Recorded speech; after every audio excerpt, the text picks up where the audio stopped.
parlons dans le cadre de cette émission Regard panafricain de coopération sud-sud. Ce type de coopération que les observateurs avertis de la scène panafricaine ont l'habitude de ne pas proscrire mais plutôt de prescrire face à des coopérations nord-sud. Eh bien, un exemple palpable s'est exprimé il y a de cela quelques jours et d'ailleurs il continue d'être en cours. C'est un axe Kigali-Bissau, un axe également Kigali-Cotonou et cette fois-ci Kigali-Conakry. Les impacts seront sur plusieurs plans, notamment les plans économiques, sécuritaires, commerciaux et pourquoi pas culturels. En Guinée-Conakry, par exemple, le président, le colonel Mamadi Doumbouya, a parlé de la question culturelle, mais surtout de l'historicité du pays rwandais, qui serait pour la Guinée-Conakry un exemple panafricain de lutte, bien entendu, pour la souveraineté du peuple. Le chef de l'État, Mamadi Doumbouya, s'est dit très heureux de recevoir ce qu'il a qualifié d'exemple rwandais pour la Guinée-Conakry. En Guinée-Bissau, déjà, le président Paul Kagame avait été reçu en recevant également un prix, une distinction. Il s'agit du prix Amilcar Cabral, celui qui est une haute distinction du côté de la Guinée-Bissau. À Cotonou, le président Talon a fait du président Kagame un homme de coopération sûr en termes, bien sûr, d'aspect sécuritaire, en ce que les deux ont décidé ensemble de porter main forte, ou alors de prêter main forte au Burkina Faso. Un sujet que nous aurons le temps, bien entendu, de dérouler durant cette émission. Nous n'oublierons pas de nous intéresser à la dédollarisation mondiale, pourquoi pas, surtout que les BRICS prennent de l'avance, mais alors, qu'en est-il de l'Afrique? C'est la question principale que l'on se pose au moment où les jalons de l'avancement économique de ces différents pays, entendez le Brésil, la Russie, la Chine, l'Inde et puis l'Afrique du Sud, décident bien entendu de mettre les petits plats dans les grands. Que fera donc l'Afrique pendant ce temps-là? Que feront les pays d'expression francophone qui continuent d'utiliser par exemple le franc CFA? Des questions soumises au regard panafricain de notre invité illustre qui n'est rien d'autre que, ou alors nul autre que, le docteur Edimo Mongori. Il est expert économique et analyste. Merci à vous d'être avec nous dans le cadre de cette émission. Bonsoir et bienvenue. Bonsoir. C'est un plaisir de me retrouver sur vous. Ça fait quand même quelques mois qu'on ne s'est pas vu. Voilà, c'est un plaisir. Et c'est une grâce divine de se retrouver après plusieurs mois. L'on démarre les hostilités juste après cette transition.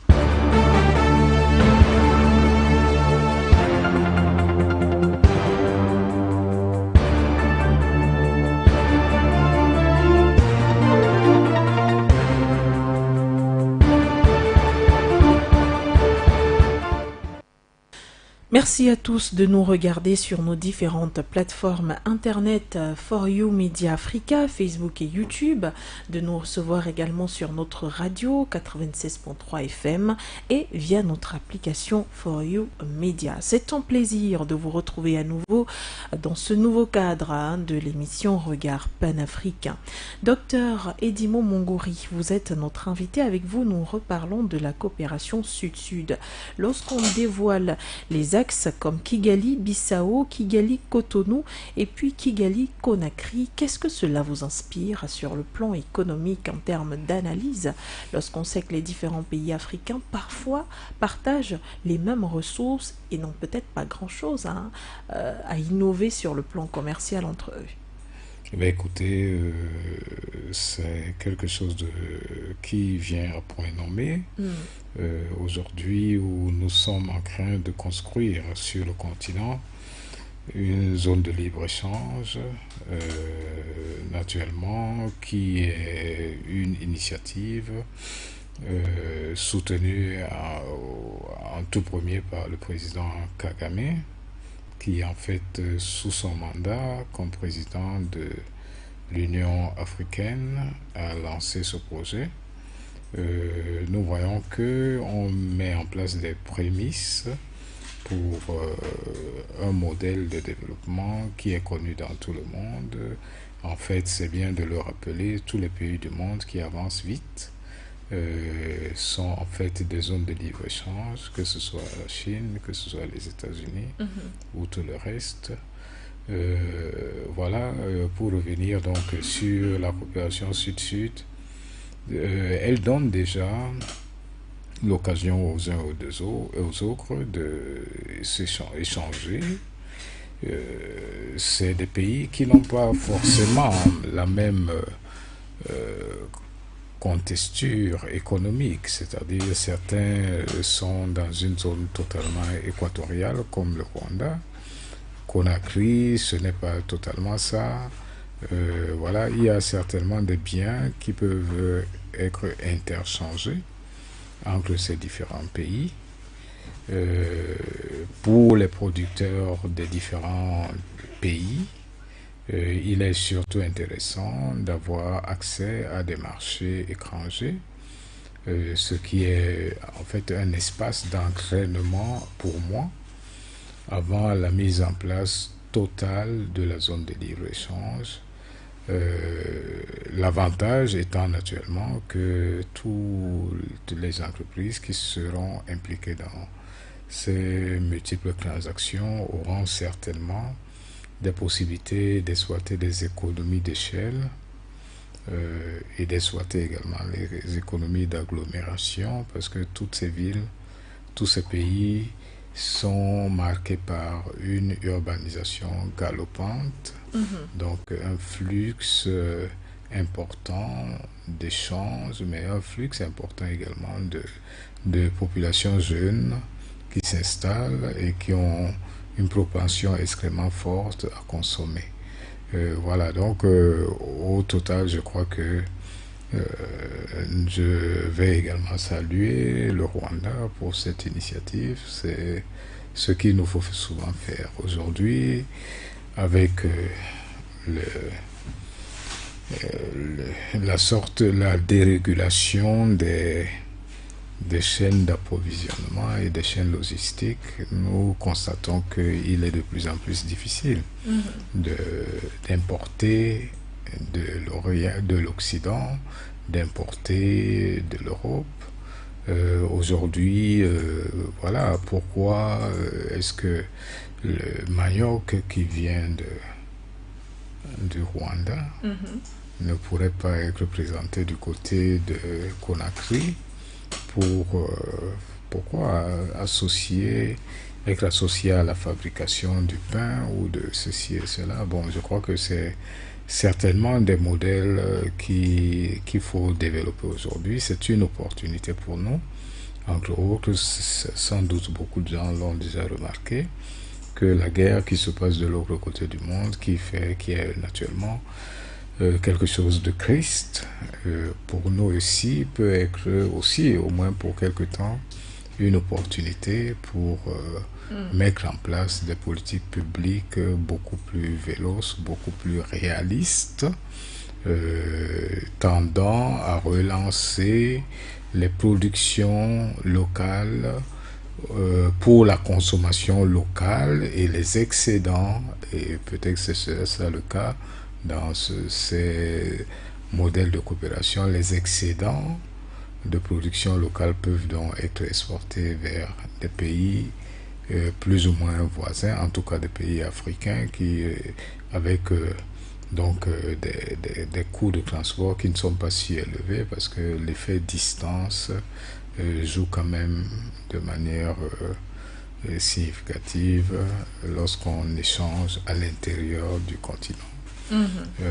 Bon, naturellement, les droits de douane dans ce cadre sont naturellement annulés. Je suppose que c'est ça. Les droits de douane, l'entrée dans les marchés est facilitée et je crois que c'est quelque chose qu'il faut encourager.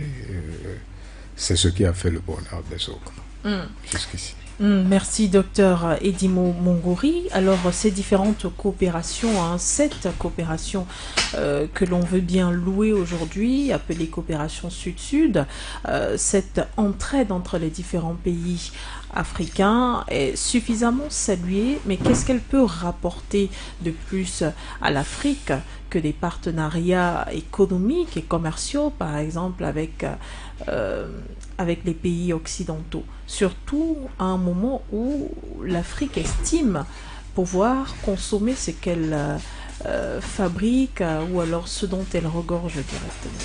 Voilà, donc vous avez posé la question, mais vous avez même répondu à la question sans doute. Voilà, tous ces pays aujourd'hui, du fait même de cette dérégulation des chaînes d'approvisionnement et des chaînes logistiques, ont compris que voilà, c'est peut-être le moment de consommer beaucoup plus ce qu'on produit, qu'on peut produire localement, d'importer de moins en moins ce qu'on peut produire localement, c'est plus exact ça, et donc de produire pour le marché intérieur et mettre les excédents à la disposition des pays les plus proches, voilà, de manière à renforcer également la sécurité à l'intérieur des régions et des sous-régions. Vous savez, deux pays qui échangent créent également des barrières sécuritaires d'une manière ou d'une autre. C'est-à-dire personne n'a intérêt à ce que l'autre soit en guerre, sinon il va perdre dans des échanges. Donc je crois que c'est quelque chose d'excellent dans la mesure où, compte tenu de ce que nous vivons dans nos pays depuis quelques années, les menaces sécuritaires par-ci et par-là, les incursions des sectes de toutes formes qui veulent faire du continent une zone toujours en guerre, voilà, je crois que renforcer les relations économiques, commerciales, permet de tisser, de mettre en place un tissu de coopération qui est si avantageux pour les deux pays que chacun doit également veiller à la sécurité dans les frontières de l'autre pays. Voilà, donc globalement, je pense que d'une part, il s'agit donc de permettre à tous ces pays, même s'ils ne le disent pas de manière explicite, de mettre en place des politiques qu'on appelle ici au Cameroun, des politiques d'import-substitution, et que moi je préfère appeler les politiques de préférence nationale. Bon, parce que import-substitution, peut-être tout le monde ne comprend pas ce que c'est, mais préférence nationale, tout le monde peut le comprendre. Il s'agit pour nous, ici au Cameroun, par exemple, qui consommons, nous consommons tellement de poissons, tellement de pain, de blé, donc il est question peut-être de veiller à ce que, au lieu d'importer des cargaisons à n'en plus finir de poissons, que sur nos différents plans d'eau, nous élevons au moins certains types de poissons peuvent être élevés. On ne peut pas élever tout. Le maquereau, ce sera difficile, mais le tilapia, c'est certainement facile. Et il y a beaucoup d'autres types qui sont jusqu'ici importés en grande masse, mais qui peuvent être élevés. Et voilà, donc, mais ça vaut également pour le blé. Ça vaut, on peut faire produire du blé dans les différents pays, et je pense que dans les coopérations les modèles de coopération que vous avez avancés, le Rwanda, en fait, c'est un pays qui ressemble beaucoup au Cameroun. En quoi?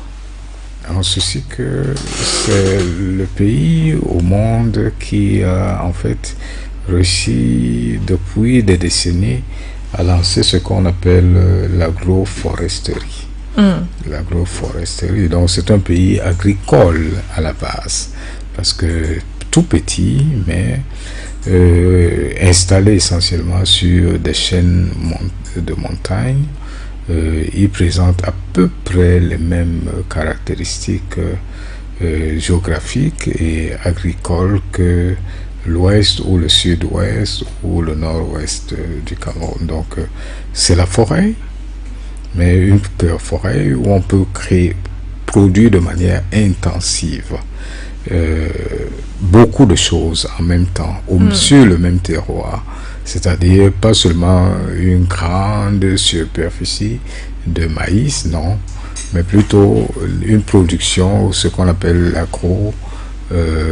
l'agro-industrie, l'agroforesterie plutôt, qui consiste à produire sur le même espace beaucoup de choses. Ça peut dans être une agriculture variée. Très variée, extrêmement variée. Et ça ressemble à qui se passe à l'ouest du Cameroun exactement. Le Rwanda et l'ouest du Cameroun, c'est très voisin, en fait, très voisin. Vous savez, à l'ouest du Cameroun, on fait beaucoup de choses. On produit et on élève en même temps. C'est le même modèle en fait au Rwanda. C'est le même modèle. Donc par contre, quand vous allez de l'autre côté, en Guinée, c'est des pays qui ne sont pas forcément sahéliens, mais qui appartiennent quand même à une zone un peu moins boisée, à mon avis. Et il y a des échanges, il y a des produits qui peuvent être demandés de ce côté, qui sont en surplus au Rwanda et qui peuvent être livrés sur le marché de Conakry ou sur le marché de Burkina. Le Burkina aura certainement du mal à avoir des ananas, des papayes poussés de ce côté, pas beaucoup, hein. Il peut y avoir quelques petits îlots où il y en a, mais bon, voilà, tout le monde a besoin quand même à un moment donné de certaines vitamines. Je crois que déjà à ce niveau, il y a beaucoup de possibilités d'interchanger de manière fructueuse. Voilà. Est-ce que vous pensez que ces différentes coopérations, que ce soit Kigali-Bissau ou encore Kigali-Cotonou, Kigali-Conakry, parce qu'on rappelle que ce n'est pas que l'aspect sécuritaire qu'il y a entre les différents pays africains à chaque fois qu'on parle de coopération, il y a cet aspect économique et commercial. Est-ce qu'aujourd'hui, cette coopération sud-sud pourrait donner naissance à une réelle industrialisation qui porterait la marque africaine? Oui, c'est possible. Maintenant, une industrialisation, ça se structure. C'est tout un process. La chaîne de valeur, elle doit être construite de manière consciente. Et je crois que peut-être ils ont des modèles de ce type, c'est-à-dire que nous voulons à terme lancer une vaste production, je dis n'importe quoi, de biscuits à base de fruits et de céréales tropicales ou africaines. D'accord. Voilà. Tel a la capacité de livrer du fonio, ça c'est une étape de la chaîne de valeur. Un autre, c'est les fruits. Et un troisième, c'est des céréales, d'autres céréales, le mil, peut-être le fonio, etc. Voilà, l'industrie pourrait donc être située en partie. En amont, il y a quelqu'un qui fournit ceci. Et l'autre viendra pour transformer. Pour transformer. Et voilà, ça peut être des ententes entre des entreprises de différents pays. Ça peut être un modèle de joint venture où chacun trouve son compte, ils produisent ensemble et ils se partagent les bénéfices. Ça existe beaucoup en Asie, ce genre de choses. Je crois que certainement il y a ce type de logique. Naturellement, il faut passer par une mécanisation à tel ou à tel autre niveau. Il faut introduire un certain nombre d'usines, peut-être des robots, et ceci et cela. Bon, voilà. Je pense que certainement, si les pays commencent à faire ce genre de travail, c'est que ils ont préalablement, les experts ont déjà mûri des avant-projets qui pourraient être bénéfiques pour les différents pays.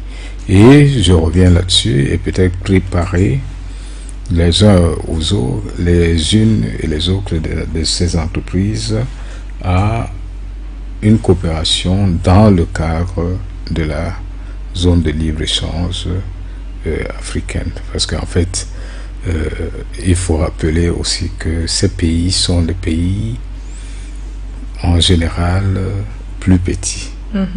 Nous avons des grands pays qui sont le Nigeria, qui sont l'Égypte, qui sont entre autres l'Afrique du Sud, l'Éthiopie, le Maroc, qui ont une avance, une longueur d'avance quand même. Et lorsque les plus petits commencent à faire ce qu'on essaie de faire là, on comprend aussi que c'est peut-être une manière de se mettre à niveau, mettre leurs entreprises à niveau pour rentrer dans une bataille à caractère régional. Parce que vous le savez, la plupart de nos pays pourraient ne pas profiter forcément de la création d'une zone de libre-échange si les entreprises ne sont pas suffisamment aguerries, mises à niveau, si les règles d'origine ne sont pas bien définies, transparentes, simples et souples, on peut arriver à d'autres schémas, des schémas où naturellement on fait entrer trop de produits dans la chaîne de valeur qui en fait sont d'origine chinoise ou d'origine européenne, et ce qui ne va pas nous arranger forcément. Donc d'une part, les règles d'origine doivent être claires, transparentes. Quand on définit que un produit s'appelle produit disons arrimé aux normes de la SLECAV, il faut peut-être que les intrants provenant d'origine africaine soient au moins de 50% dans la production du bien. Première condition. Deuxième condition, pour que les différents pays puissent profiter de cette activité, en se disant que 2 ou 3 pays, grands pays, représentent déjà peut-être 80% du PIB de toute l'Afrique, ce qui fait que ils partent avec quand même des avantages considérables, que ce soit le Nigeria, l'Afrique du Sud ou l'Égypte, bon, qui vont quand même, qui ont déjà une base industrielle. Les autres n'ont pas encore une base industrielle. Donc ces modèles de coopération sud-sud peuvent être des tremplins. Des tremplins, merci. Des tremplins pour se construire également des créneaux d'industrialisation qui peut-être à la longue pourraient également profiter aux plus petits pays. Voilà. Par contre, maintenant, si ces entreprises ne sont pas mises à niveau, elles ne pourront pas vendre, être compétitives face aux entreprises européennes qui vont aussi venir qui sont présentes sur le même marché, face aux entreprises américaines et face aux entreprises africaines qui sont également présentes sur le même marché. Donc les petits pays ont un problème donc de mettre à niveau pas seulement une entreprise, mais un bon cortège d'entreprises, de manière à être compétitif au moins dans 1 ou 2, 3, 4 sous-secteurs, sachant au départ que ils seront ces pays inondés par des productions venant des grands pays comme le Nigeria, qui depuis de longue date a commencé à produire, je ne sais quoi, des radios, des bicyclettes, et ceci et cela, voilà. C'est vrai qu'il y a plusieurs pays qui se démarquent sur ce plan-là. Alors, docteur Edimo Mongori, Kigali-Bissau, Kigali-Cotonou, Kigali-Conakry, ça aurait pu être même Kigali, je ne sais pas moi, Yaoundé. Est-ce que ces différentes coopérations sud-sud peuvent donner suffisamment de poids aux coopérations justement nord-sud, c'est-à-dire une fois qu'on a terminé les coopérations entre pays africains, qu'ils soient grands ou petits, cela donnerait-il une existence sur le plan commercial aux différents pays africains? Pour entrer dans le plus grand marché. Oui. Oui, bien sûr. Oui. Et en fait, comment? c'est le sens même de la construction SLECAV. SLECAV, c'est un terrain d'entraînement pour moi qui permet de se mettre dans des conditions de travailler à l'intérieur d'une sous-région, puis d'une région, et les meilleurs dans cette bataille pourraient ensuite tenter de conquérir le marché mondial dans certains sous-secteurs, pas dans tous sous-secteurs. Pas dans tous les secteurs. Voilà, bon, mais nous avons déjà des modèles qui ont fait leurs preuves. Je prends pour exemple le secteur du transport aérien, où certaines entreprises africaines se sont déjà clairement démarquées. Je pense surtout à Ethiopian.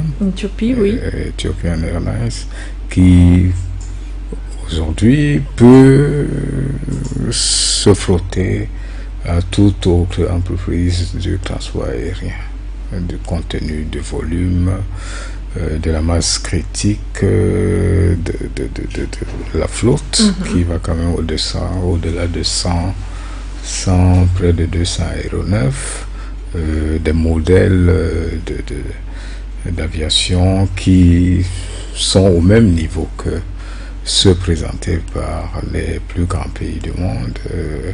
Donc ça veut dire que c'est possible. Ils ont commencé en Afrique. Et naturellement, ce pays est un pays que j'aime beaucoup parce que il a donné la possibilité à une entreprise de devenir ce qu'elle est devenue en éloignant de la mainmise de l'État, en laissant l'entreprise fonctionner comme une entreprise privée qui a un modèle de croissance semblable aux autres entreprises privées ou publiques de grampe internationale. Voilà. Je crois que en le faisant, aujourd'hui, nous voyons le résultat. Ethiopian Airlines peut également former d'autres sociétés d'aviation en Europe qui ne sont pas encore au même niveau. Parce que, bon, Ethiopian, c'est presque comparable en termes de modèle économique à tout autre, à ce qu'on voit en Allemagne avec Lufthansa ou en France avec Air France. C'est comparable, c'est comparable. Le jeu est là. Et le génie a été là.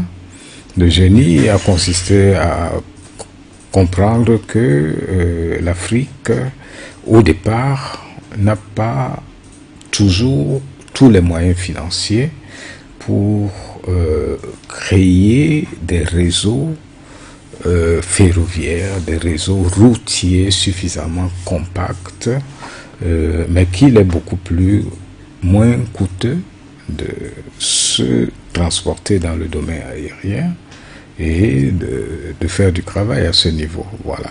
Encore que ils ont vu à l'avance que la classe moyenne consommatrice, donc aux revenus discrétionnaires africaine va exploser, elle est en train d'exploser, et que l'urbanisation est elle également très échevelée en Afrique. Donc les gens vont voyager d'une ville à une autre. Je crois que les Éthiopiens ont bien vu tout cela et ils ont suffisamment exploité ce marché local au point d'être suffisamment compétents et compétitifs pour rentrer dans le marché mondial aujourd'hui. Donc, je crois que, en gros, c'est un modèle, c'est un schéma qui doit encourager tous les Africains à essayer ceci, à essayer cela. Voilà. D'accord. Coopération sud-sud, les axes Kigali-Bissau, Kigali-Cotonou, Kigali-Conakry sont formés. Pour quel impact économique? Ce sera donc la dernière question sur cette thématique principale, car nous allons aborder évidemment le deuxième sujet qui nous intéresse dans le cadre de cette émission. Pour terminer et pour conclure, Dr Edimo Mongori, ces différents axes, une fois formés sur le plan économique, pourraient avoir quel impact quand on sait que, par exemple, la Guinée-Conakry utilise le franc guinéen, pour ne citer que cet exemple-là. Quels pourraient être les impacts sur le plan économique? En Afrique d'abord. En Afrique d'abord, voilà.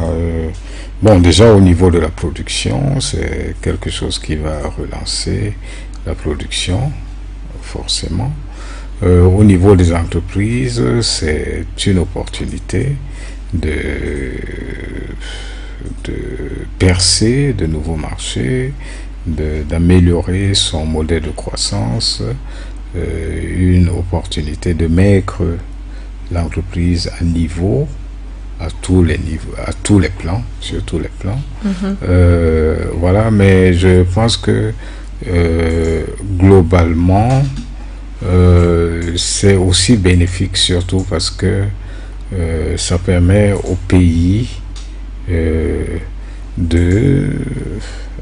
d'échanger dans ce contexte actuel où il y a quand même une inflation généralisée, et peut-être c'est une opportunité de mettre en place des politiques de préférence nationale ou de préférence africaine, c'est peut-être mieux de le dire comme ça. Le temps que la guerre soit arrivée à la fin et le temps que... Vous parlez de la crise en Ukraine et que le temps que, je suis déjà à l'autre sujet, que la dédollarisation soit suffisamment avancée. Voilà, on pourrait peut-être se frotter mieux à d'autres, à ceux qui nous dominent aujourd'hui.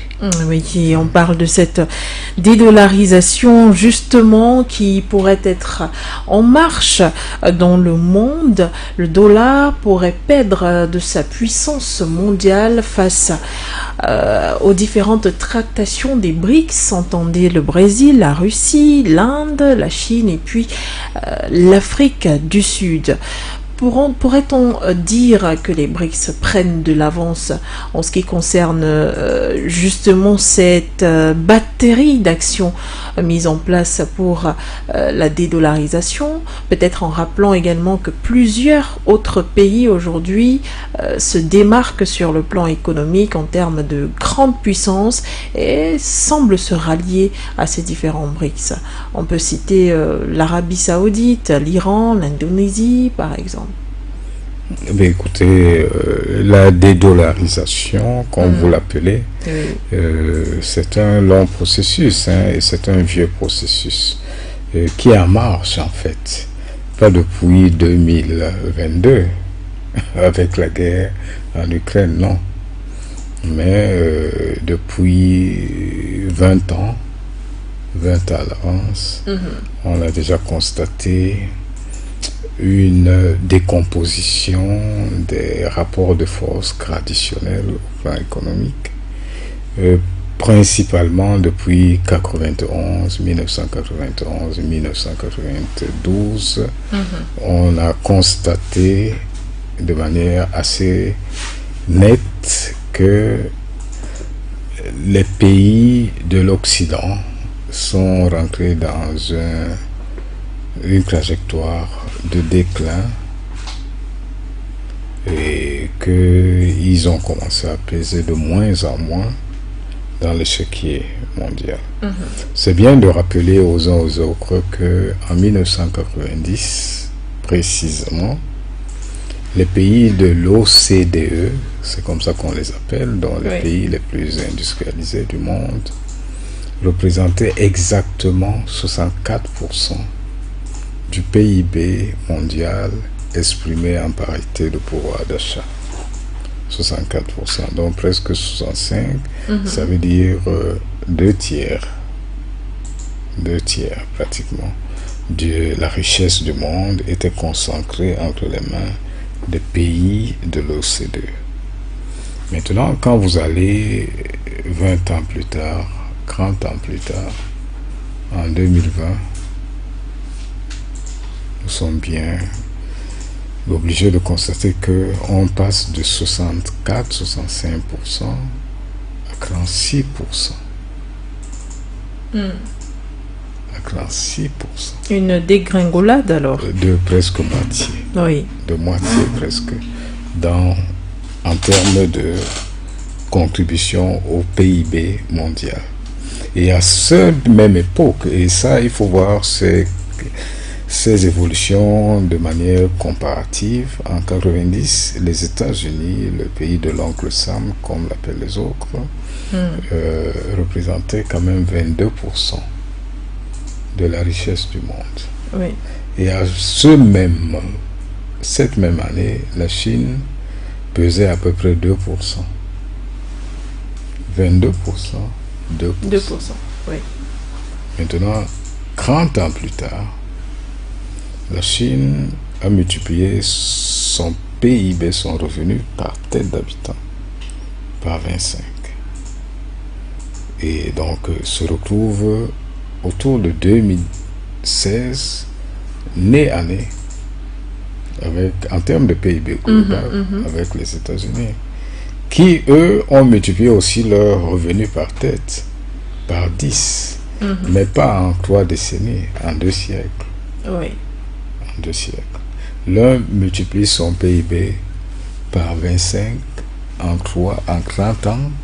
L'autre multiplie ce même PIB par tête d'habitant par 10 en 2 siècles, de 1820 à 2020. Donc ça veut dire quoi? Ça veut dire que c'est du jamais vu ce qu'on a vu en Chine. Un pays qui, en l'espace de quelques décennies, parvient à sortir quand même 700 millions de personnes de la pauvreté, parvient à augmenter le revenu par habitant à ce niveau. Mais ce n'est pas le seul modèle.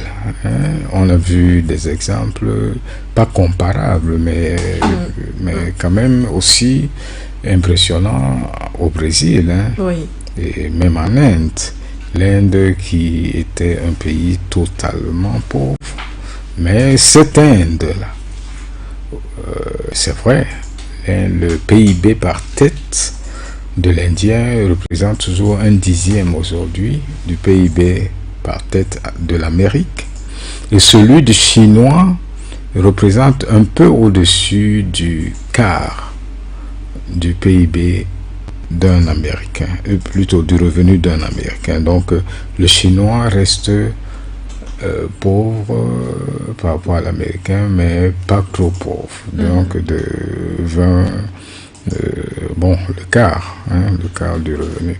L'Indien par contre c'est 1/10 à peu près.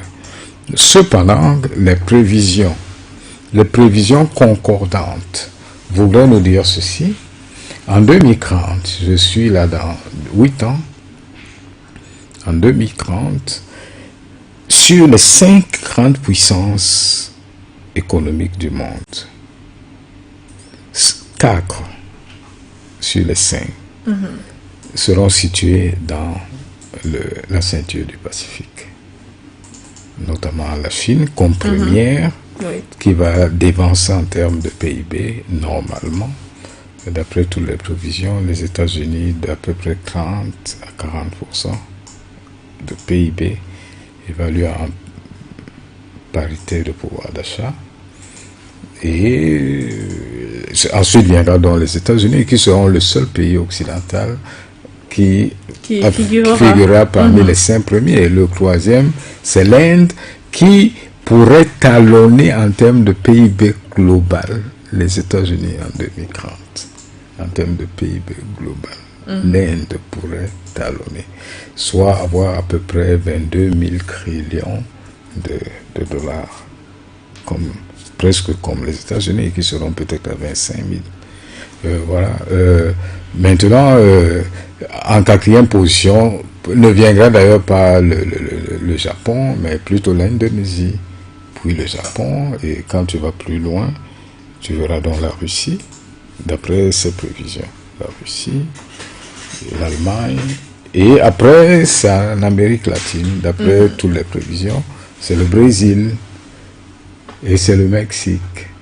Et ensuite vient donc la Grande-Bretagne et tout le reste. La France, dans ses prévisions, arriverait à peu près en 13e position. Si vous avez parlé de la zone franc, si la zone franc est maintenue, ça peut aller à la 17e, 16e, 17e position. Voilà. Donc, comme pour dire que la dédollarisation, elle va s'accélérer, elle est en train de s'accélérer avec la crise qui est en Ukraine. Vous êtes sans ignorer que les échanges commerciaux seulement entre la Chine et la Russie, qui était évalué à peu près à 69 milliards de dollars il y a une dizaine d'années, sont aujourd'hui quand même à 190 milliards de dollars et pourraient atteindre les 210 milliards de dollars d'ici l'an prochain. Et aujourd'hui, ces échanges ne sont plus faits qu'en dollars, justement. Juste, mais, ils ne sont pas... Le volume est là, et c'est monétisé, c'est libellé en roubles et puis en yuan. Voilà. Donc, on a mis de côté cet aspect dollar. On a contourné le grand contrôleur du monde qui s'appelle la Banque de règlement international, qui a été créée depuis 1900, je crois, 29 ou 32 à Bâle, et qui en fait régule toutes les transactions de SWIFT, donc toutes les transactions qui se font sur la planète sur la base de SWIFT est organisée naturellement par le monde occidental depuis toujours, mais ces échanges contournent, les échanges sino-russes contournent ce modèle-là. Donc, eux, ils échangent à partir de leur monnaie, et ils ont des codes très spécifiques, et apparemment, ce même modèle est en train d'être étendu vers les autres pays du BRIC, et naturellement, ça va accélérer très violemment la dédollarisation mondiale. Et comme vous le disiez, d'autres pays sont également de plus en plus accros aux productions russes, que ce soit les pays du Moyen-Orient, que ce soit surtout les pays du Moyen-Orient, l'Iran et même l'Arabie Saoudite et tout le reste, commercent de plus en plus avec les Russes, qui leur vendent justement du gaz et du pétrole au tiers du prix qu'ils pourraient avoir du côté de l'Occident. Voilà, donc je crois que de manière inévitable, on tend vers une dédollarisation de l'économie mondiale.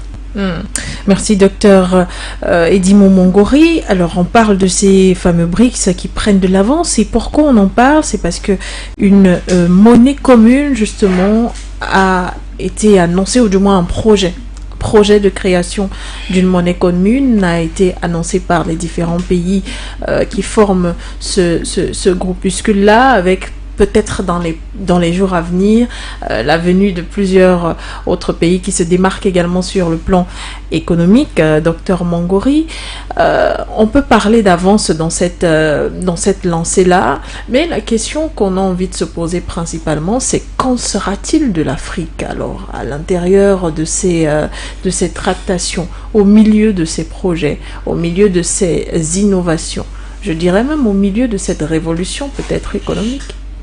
Oui, disons que l'Afrique forcément devra revoir ses positions. Je crois que, en tout cas, ça s'impose d'une manière ou d'une autre, parce qu'en fait, l'Afrique a ceci de particulier que elle est certainement la prochaine frontière de la croissance au plan mondial, dans la mesure où le continent est marqué par un volume démographique qui va grandissant et qui deviendra certainement le continent le plus important en termes démographiques d'ici 80 ans, avoisinant presque la moitié de la population du monde à ce moment, compte tenu des indices de fécondité qui sont alertes et qui vont certainement rester alertes jusqu'aux années 2060-2070, alors que toutes les autres régions du monde, Chine compris, Occident, évoluent depuis des années déjà en deçà du seuil de renouvellement des populations, qui est de 2,1 enfants par femme.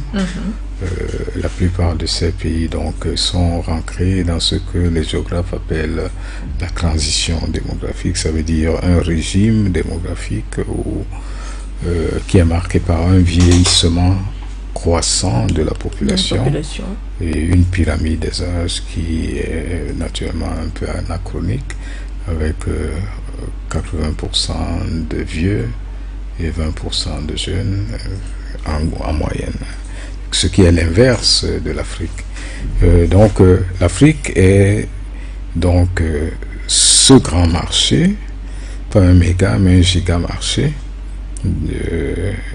où la consommation sera croissante, dans la mesure où les villes, l'urbanisation va vite, dans la mesure où les populations sont jeunes, dans la mesure où les classes moyennes ont tendance également à éclore et même à exploser dans certains pays. Donc un marché intéressant, ça veut dire que, comme le rappellent généralement les deux présidents chinois et russes, le monde est rentré complètement dans une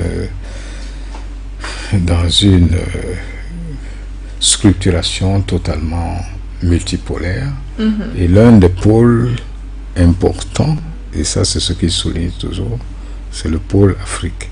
Donc on va vers un monde qui va certainement se constituer en 5 grands pôles dans l'avenir, dans 50 ans. Donc l'Occident, qui à ce moment représentera en termes de volume de population à peu près 1/10 de la population mondiale, parce que en fait, d'après toutes les statistiques, notre seul voisin, le Nigeria, serait plus peuplé que toute l'Amérique en 2100. Donc devenant la première puissance démographique mondiale, devant l'Inde et devant la Chine en 2100, avec à peu près 1 milliard quelque chose d'habitants. Parce que ces indices de fécondité sont restés très robuste, Oui, oui. autour de 5,2 enfants jusqu'ici. Voilà. Et vous voyez, les mentalités sont tellement natalistes en Afrique que c'est difficile d'inverser ou d'infléchir ces trajectoires dans le temps. Donc, nous sommes en présence d'une économie mondiale qui forcément devra prendre en compte les nouvelles avancées, ou plutôt les nouvelles caractéristiques du marché mondial, donc qui sont marquées essentiellement par une population grandissante en Afrique, un grand marché, une capacité de consommation extrêmement importante et naturellement aussi le mouvement des populations africaines forcément vers les autres régions du monde qui seront vieillissantes et qui auront besoin de main-d'œuvre plus jeune, toujours. Donc, que ce soit l'Europe, les États-Unis, ils en auront toujours, puisqu'ils sont vieillissants, ils auront besoin de gens qui viennent travailler, s'occuper des vieux ou faire ceci et cela. Donc, ce seront ces Noirs qui, en fait, en même temps, d'ici 30 ans, devrait normalement, dans les différentes régions occidentales, représenter entre 20, 40 et dans certains pays 50% de la population. Donc, avec pour conséquence que ce que nous avons vécu aux États-Unis sous l'ère Obama se reproduise normalement de manière presque sûre dans plusieurs pays occidentaux où la population noire continue à dupliquer très très rapidement. Et bon, puisque le monde fonctionne sur la base occidentale, fonctionne sur la base de la démocratie, il pourrait se trouver qu'autour de 2050-2060, qu'il y ait un président africain, un Africain comme chef d'État en France ou en Angleterre, etc. Bon, ça, c'est des chemins... Et aussi les États-Unis d'Afrique, par exemple. Voilà, par exemple aussi, voilà. D'accord, merci docteur Mongori pour vos différentes analyses dans le cadre de cette émission Regard panafricain. Mais pour sortir au milieu de ces grands pôles qui dirigeront le monde, l'Afrique pourra-t-elle faire valoir sa place ? Définitivement.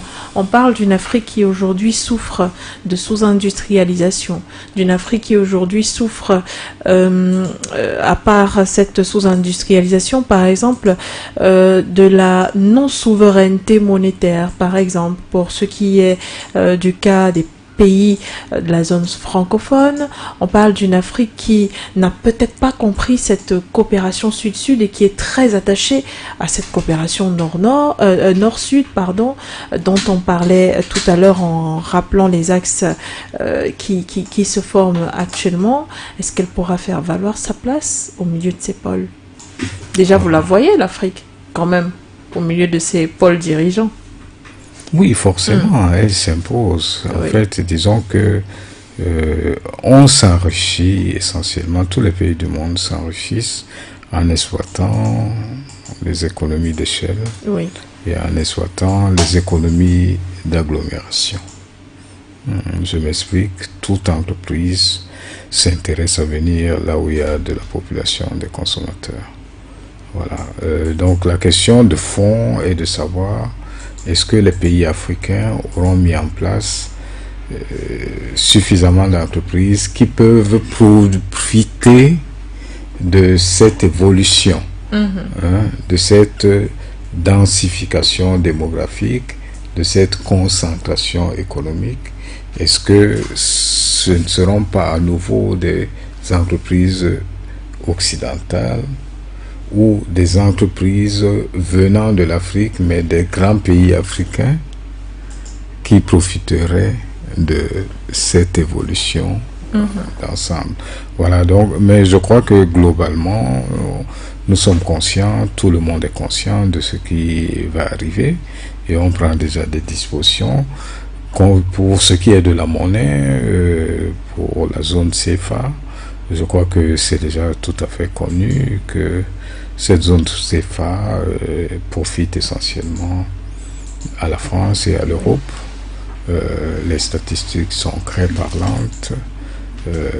Ça produit certainement autour de 500 milliards d'euros à la France. En fait, cette situation, du fait des multiples prélèvements opérés par-ci et par-là sur 14 pays et dans toutes les transactions qu'ils font à l'international. Donc, il y a suffisamment d'argent qui entre dans les comptes de la France. Donc, c'est bien pour elle, mais bon, voilà,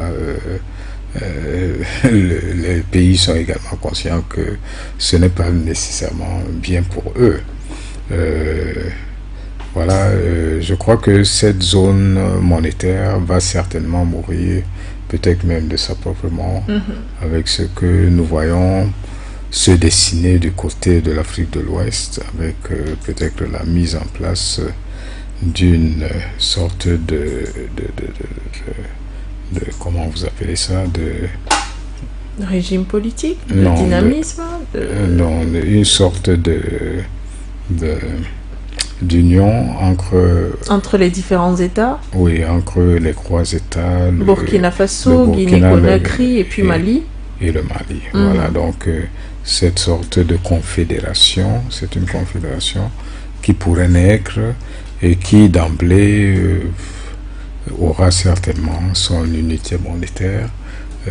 Et bon, on peut bien imaginer que d'autres pays, vous voyez bien ce qui se passe au Sénégal, la levée des boucliers contre quelqu'un qui veut venir pour un 3e mandat. Bon, tout ça, c'est des choses qui peuvent donner à penser que le projet qui existait dans les années 60, qui consistait à unifier le Sénégal, la Guinée-Conakry et le Mali, et qui avait capoté parce que monsieur le président sénégalais Senghor avait un peu trahi ses frères, pourrait être en train de renaître. À l'époque, nous sommes dans les années 58, où Sékou Touré dit non à De Gaulle, qui ne veut plus travailler avec, et où Modibo Keïta, lui également, dit que non, il préfère ne pas être dans la zone CFA. Et naturellement, M. Senghor avait également dit que bon, ils pourraient travailler ensemble, mais à la fin, il les a lâchés. Mais aujourd'hui, on pourrait revenir sur des formes de coopération de ce type entre cette fois-ci la Conakry, la Guinée-Conakry, le Burkina, le Mali et pourquoi pas le Sénégal. Parce qu'en fait, ils sont tous voisins et puis ils peuvent faire beaucoup de choses ensemble. Voilà. Donc je crois que plus ce modèle s'élargira, plus la question du franc CFA, moins elle se posera, et bien plus quand on constate que la mise en place d'une communauté économique des États de l'Afrique centrale, dont la CEAC, qui représente à peu près 13 pays, beaucoup plus grand que la CEMAC. Vous savez que ces deux mouvements de coopération sont en train de vouloir se resserrer, de vouloir fusionner. Ça traîne un peu, mais cette question est déjà évoquée, la question de la monnaie. Elle est là, avoir une seule unité de monnaie. Et je crois que aujourd'hui, tout est presque fin prêt. Aussi bien la dynamique qui vient des BRICS, qui pourrait inviter les pays africains à aller plus vite, que celle qui vient au niveau de l'Afrique de l'Ouest, qui est devenue presque imparable. Ils vont certainement aller vers une sorte une coopération très poussée et avec une monnaie, ou les dynamiques plus timides qui viennent d'Afrique centrale avec la possible fusion entre la CEMAC et la CEAC. Mais en fait, le problème est déjà sur la table. Voilà, c'est l'essentiel. Le problème de quitter le franc CFA pour quelques raisons pertinentes, les taux d'intérêt sont définis aujourd'hui à Francfort. Les taux d'inflation sont définis à Francfort. Tout ce qui nous concerne est défini en Europe, dans ce système monétaire qui est totalement anachronique et suranné. Le CFA, ça n'existe que ici, personne ne peut imaginer que ça puisse exister chez lui, et dans la mesure où, pour nous, surtout dans la zone CEMAC, nous avons à faire face à deux paramètres extrêmement décourageants. La masse monétaire qui en volume reste très faible, et l'accès au crédit, donc le volume de crédit par rapport au PIB, qui montre une valeur extrêmement digne du Moyen-Âge. C'est à peu près 15%. Et dans d'autres pays, nous sommes à 120%. Ça veut dire qu'ici, les entreprises n'ont jamais accès au crédit. Ils ne peuvent pas avoir accès au crédit parce que dès le départ, le rapport entre le volume des crédits disponibles et le PIB reste très faible. Voilà. Merci infiniment. Docteur Edimo Mongoré, je rappelle que vous êtes un expert économique et que vous nous avez prêté de votre expertise dans le cadre de cette émission Regard panafricain. Ce fut un plaisir d'échanger avec vous sur des sujets d'actualité comme ceux-là, notamment la coopération sud-sud, les axes Kigali-Bissau, Kigali-Cotonou et Kigali-Conakry, formés pour quel impact sur le plan économique et puis dédollarisation mondiale, les BRICS, avec une longueur d'avance. Qu'en est-il de l'Afrique? Point d'interrogation. Merci à vous tous de nous avoir regardés sur nos antennes télé, nos différentes plateformes internet For You Media Africa, et de nous avoir écoutés sur